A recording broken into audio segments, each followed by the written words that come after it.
Des moments avec Dieu avaient un temps de réflexion pour chaque jour. 24 mai.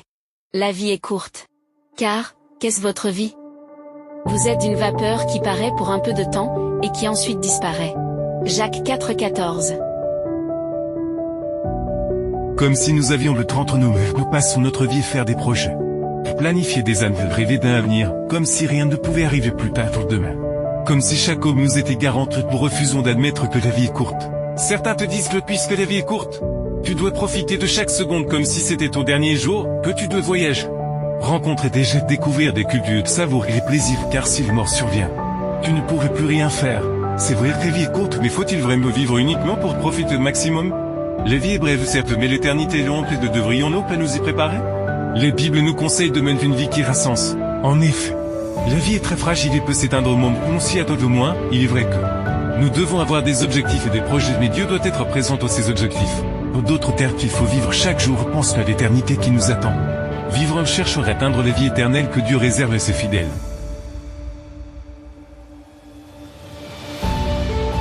Aujourd'hui, il faut vivre avec sens. Aime, pardonne, serre et rapproche ton cœur de Dieu. Ne remets pas à plus tard ce qui est important, car la vie n'est pas garantie, mais elle peut être pleine de sens lorsqu'on la vit selon la volonté de Dieu.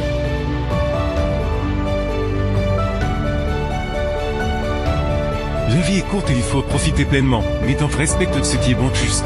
Honnête et correct, il faut réconforter celui qui est triste. Apporter de la joie à sa femme et du bonheur à ses enfants, il faut rire ensemble en famille. Sortir faire du sport. Apprendre une chanson de s'agenouiller pour prier te lire la Bible. Etc., etc. Depuis combien de temps n'as-tu pris ta femme dans tes bras? Depuis combien de temps ton épouse l'as-tu accueilli ton mari avec le sourire? Depuis combien de temps le ressentiment étouffe-t-il ta vie? Parce que tu ne veux pas pardonner à celui qui t'a blessé? Depuis combien de temps tes paroles sont-elles blessantes et n'as-tu pas fait l'effort de changer? Depuis combien de temps parles-tu de ton frère et de ton ami et de ton pasteur? Voyons que le mot vient, la vie est courte. Il faut la vivre selon la volonté de Dieu. La vie est courte. Les biens de ce monde disparaîtront avec ceux qui les possèdent. Soyons sages et construisons pour l'éternité. Nous ne pouvons pas nous permettre de gaspiller nos moments précieux, ni de nous lancer dans des activités qui ne porteront pas de fruits pour l'éternité. Réfléchissons aujourd'hui au fait que la vie peut nous quitter pour moment. Réfléchissons de la manière dont nous voulons qu'on se souvienne de nous et surtout, demandons-nous comment voudrions-nous faire face au jugement de Dieu lorsqu'il décidera de l'éternité de la perdition éternelle. Vivons de telle sorte que Dieu nous dise c'est bien, bon fidèle serviteur. Amen. Merci pour écouter cet audio. Nous vous invitons à partager avec votre. Contactez et visitez le site web biblewell.com